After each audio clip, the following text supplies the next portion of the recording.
তোমরা সকলেই পোস্ত দিয়ে নানা রকম রেসিপি ট্রাই করেছো, কিন্তু কখনো কুঁদরি পোস্ত খেয়েছো? না খেয়ে থাকলে কিন্তু কমেন্ট সেকশনে একবার জানিও।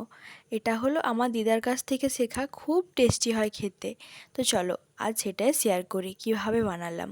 প্রথমেই কড়াইতে তেল দেওয়ার পর তার মধ্যে দিয়ে দিয়েছিলাম অল্প একদম হাফ চামচ মতো একটু পাঁচফোড়ন। তারপর তাতে একদম পাতলা পাতলা করে কেটে রাখা আলু, কুঁদরি আর অল্প একটু পেঁয়াজ দিয়ে দিয়েছিলাম। তারপর দিয়েছিলাম একটু নুন আর একটু হলুদ গুঁড়ো। তারপরে কিছুক্ষণের জন্য ঢাকা দিয়ে দিয়েছিলাম। এটাকে লো ফ্লেমেই ভাজতে হবে, যেহেতু এর মধ্যে জল লাগে না, সেই কারণেই ঢাকাটা খুলে অনেকবার করে নেড়ে নিচ্ছিলাম যাতে না লেগে যায়। তারপর এখানে একটা পেস্ট করে নিতে হবে, যেমন ওই 20 গ্রাম মতো পোস্ত, 2 থেকে 3টে শুকনো লঙ্কা, অল্প একটু গোটা জিরে। তারপর ভালোভাবে কুঁদরি আর আলুটা সেদ্ধ হয়ে যাওয়ার পরে কিন্তু ওই পোস্ত, শুকনো লঙ্কা আর গোটা জিরের পেস্ট আমি ঢেলে দিয়েছিলাম। জানো তো, পোস্ততে যখন একটু জিরে পড়ে তখন কিন্তু পোস্তর টেস্টটা আরও বেশি বেড়ে যায়। এটা আমি দিদার কাছ থেকে শিখেছি।